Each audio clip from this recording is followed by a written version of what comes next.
आप जब संपर्क साधते हैं तो कैसे साधते हैं? मतलब आप अपने विचार में संपर्क साधते हैं?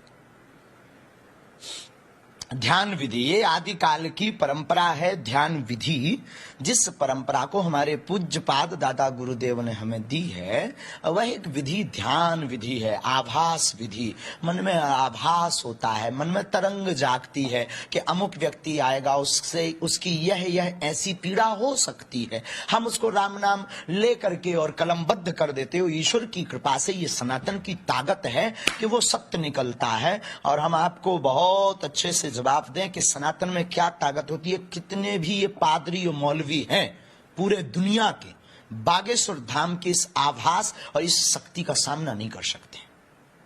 तो मुझे ये बताइए, आपके पास ये क्यों?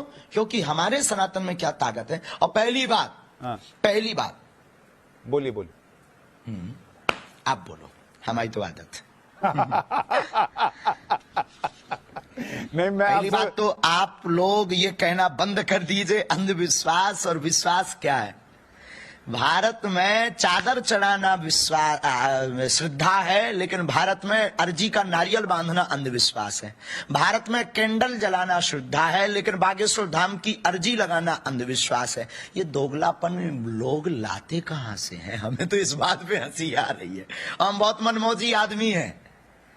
तो धीरेन्द्र शास्त्री जी, आपको लगता है कि ये खास तौर पर जो हिंदू बाबा हैं या हिंदू धर्म से जुड़े हुए सनातनी हैं, उनको टारगेट किया जाता है और दूसरे धर्म में अगर यही चीज हो रही हो तो उसको छोड़ दिया जाता है?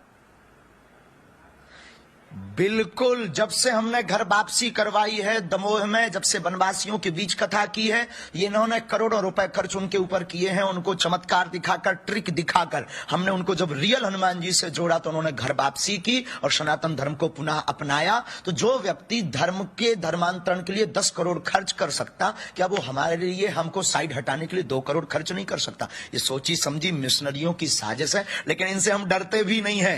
हमारे भारतीय संतों में और हमारे भारतीय सत्य सनातन में क्या ताकत होती है, उसका प्रत्यक्ष प्रमाण यह है कि पूरे भारत के वामपंथी पीछे लगे हुए हैं, लेकिन वो बाल टेढ़ा नहीं कर पाएंगे। हमें अपने इष्ट पर भरोसा है।